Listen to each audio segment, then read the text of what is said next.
Yeah, so as you guessed, they're predictably back to square one, and Snake pops Mario in the nose. This brings up another question of common sense. Why didn't they just simply tell Snake that Max Payne took the money and they know where to find him? I'm pretty sure Snake and Max Payne could work something out off screen if you told him something like that. And this is the last time we see of Max Payne. Frankly, my dear, I don't give a damn. In the next episode, Mario and Luigi check their mail and they get a letter from Ganondorf, voiced by Matt Provenzel. I'll give my thoughts on Ganondorf next time, but right now let's continue. We get more pointless filler with Gary and Brock. This is another misstep this season because, like many things in this season, I hate any scene where Gary and Brock won't shut the f*** up. They go to bother Mario and Luigi again. You know, if someone rudely stood in front of me blocking my view while I was playing a game, I'd hit pause and kick them in the nuts. If Mario and Luigi did that in sync, I'd be having a good laugh. They have this pointless subplot bitching about which one sucks more. Mario tells them they both suck. Feelings mutual, but they don't get it and still won't shut the f*** up. The problem in this season is that Richie takes out all the fun in the slang, "this sucks." Damn right, it sucks. He really overuses it. It's like that episode of South Park where they say shit 161 times. Except what made that work was that there was a point to it and the characters point out how people overusing the S word takes out all the fun in saying it to begin with. So Snake's aged and blind in one eye to make him look like Snake in Metal Gear Solid 4. Oh, and according to MGS fans, they have the eye patch on the wrong eye.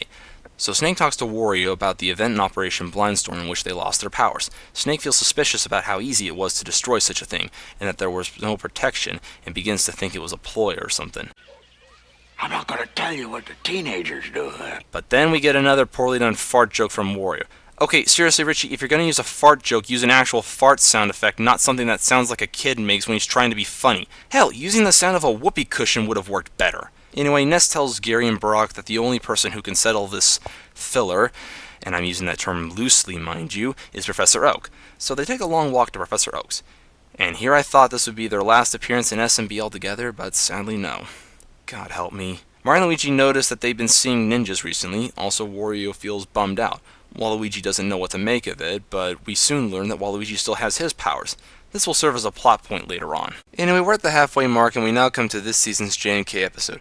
Donkey Kong rides in on Yoshi's back to tell Mario that he's being sued. Mint?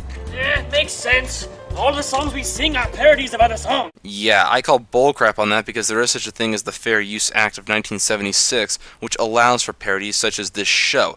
Otherwise, Weird Al Yankovic and Brentalfloss would never get off the ground. So the whole episode is them trying to come up with a new and original song. This leads to the music video Princess in Another Castle. I'll admit the music video is pretty awesome, but I still find its motivation to be a little bit contrived. In the next episode, Mario is unconscious at the mailbox. A woman runs up to him asking if he's alright. Mario wakes up with amnesia. The woman reveals herself to be Dawn, played by Erin Henderson. And before you ask, no, she's not from Pokemon because she doesn't reference Pokemon and she's wearing glasses. So we have this subplot of Mario staying over with Dawn in regular street clothes, trying to regain his memories, and yet some reason he lapses in his accent, more than once. Meanwhile, Luigi and the others grow concerned about Mario's long absence. Luigi rides on Yoshi's back looking for Mario, but with no luck. Later on, Mario regains his memories and recalls how he lost them in the first place.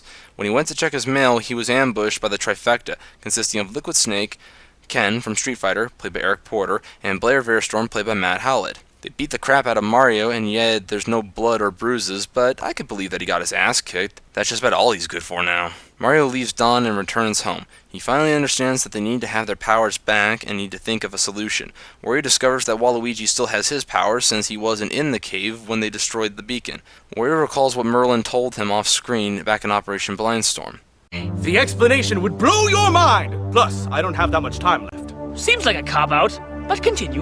All right, Mr. Snarky Snark, listen up. To the southeast lies a beacon. A beacon? Right.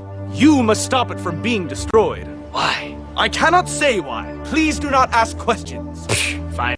Ness is going to tell Snake to shoot the beacon. You must prevent this. How? Just convince them. I would do this myself, but I'm almost out of time. What if I can't stop them? Ask Mario this question. When brightest, it's darkest. When darkest, it's gone. When gone forever, so are you. Say what? Mario will understand. And for you, the opposite of green will be the path of flow. Also, beware of the trifecta. Okay, now I'm really confused. Doesn't matter. You won't need to remember any of this, because you'll stop the beacon from being destroyed, right? Right, got it. But why not just tell Mario all this? You were closer. Go get Mario and Luigi to help you out. Of course. So, Where the hell do I begin in calling bullcrap on that? Well, to be fair, at least Wario acknowledged that that was a cop-out. This is where I officially lose all respect for Merlin. It's one thing to be unable to fight, but if you don't have anything wise to say or great to contribute, then don't play it off as wisdom, or else it comes off as pretending to be deep, and when that happens, it's just going to piss off your audience. I imagine Merlin planning for everything instead of just one thing in the event if something backfired. See, this is exactly why people like your grandparents would tell you never put all your eggs in one basket. And like I said before, stupid costs extra. So we cut to Mario after having listened to Wario's recap. Wario concludes that the answer to regaining their powers lies in Waluigi.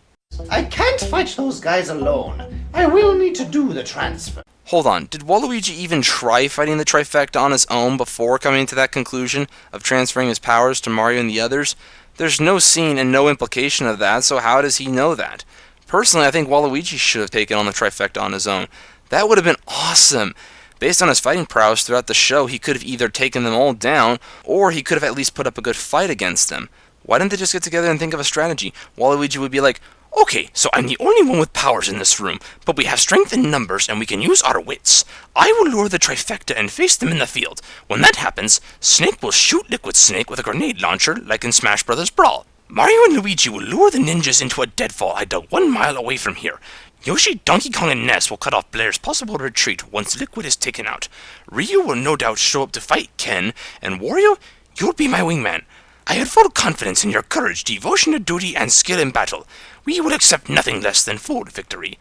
Good luck, and let us all beseech the blessing of Almighty God before this great and noble undertaking. Why does that sound way more interesting than what we were given in Season 4? It would have worked better if this was Merlin testing our heroes on how to strategize and work together, and once they met that test, they'd have their powers back. Merlin could explain and tell them about the threat looming for Season 5.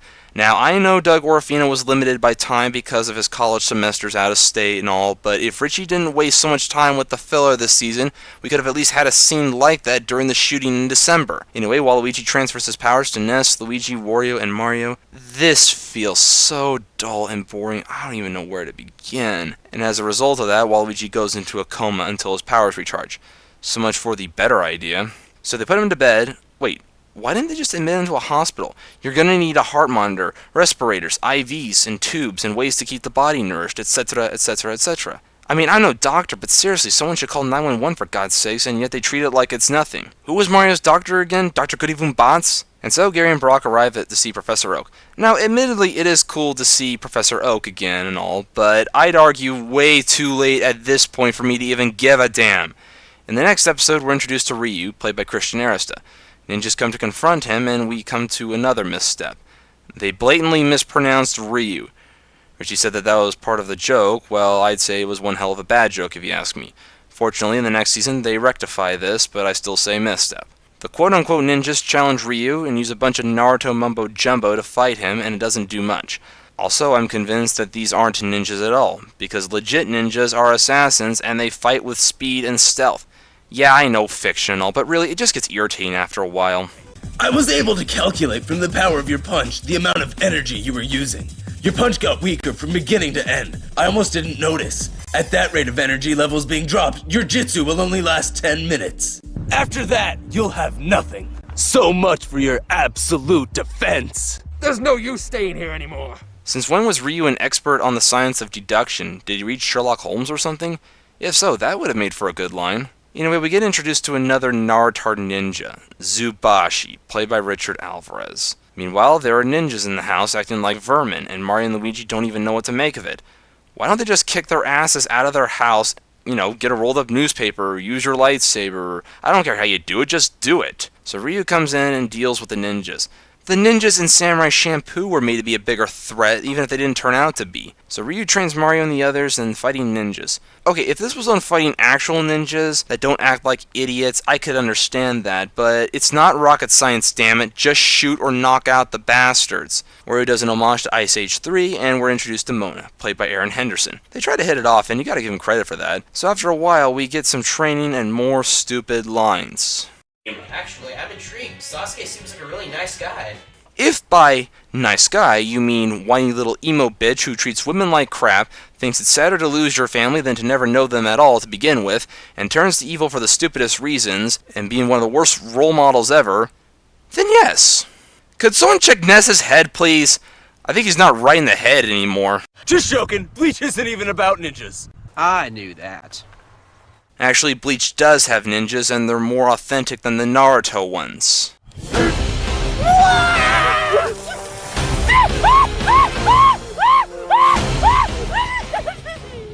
Okay, I know this was done for Wario to change into his WarioWare costume, but you didn't have to go the route you took to do it. Seriously, everyone I've talked to about that finds that completely stupid and out of left field. I've got poopy diarrhea in my stomach! Ugh.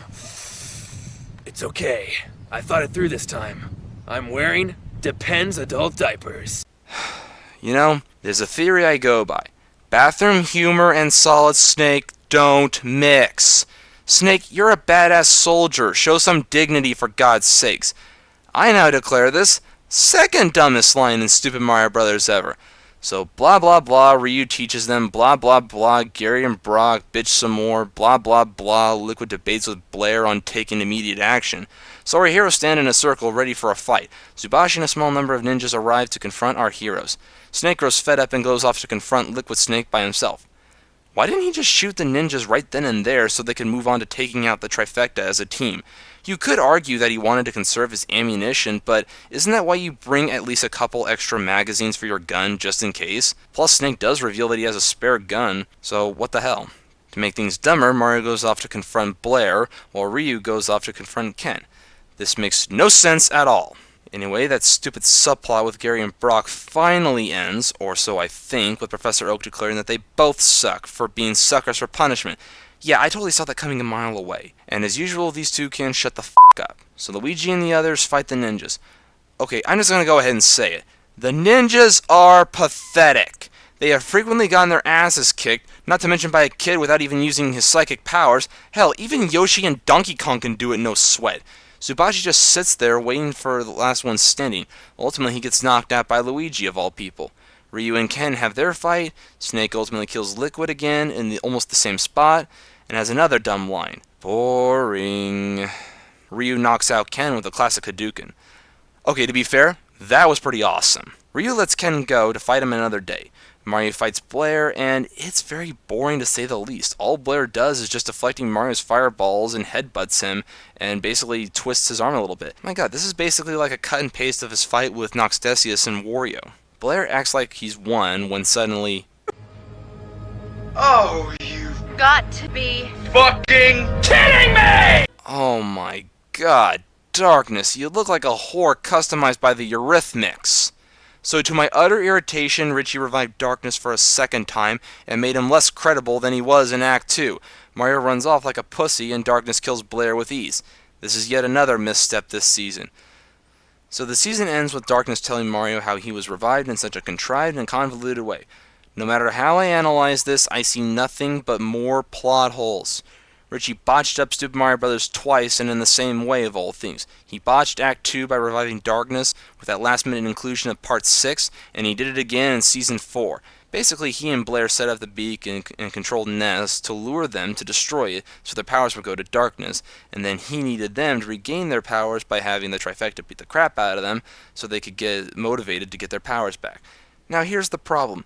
Wario, Mario, and Luigi could have easily avoided that bullcrap rationale altogether if only Merlin didn't mislead Wario, and if that was the case, his plan wouldn't have worked at all and he'd be nothing but a ghost. Apparently when Merlin left Wario in Operation Blindstorm, he went off to try and prevent Noxtesius from being revived, but of course too late.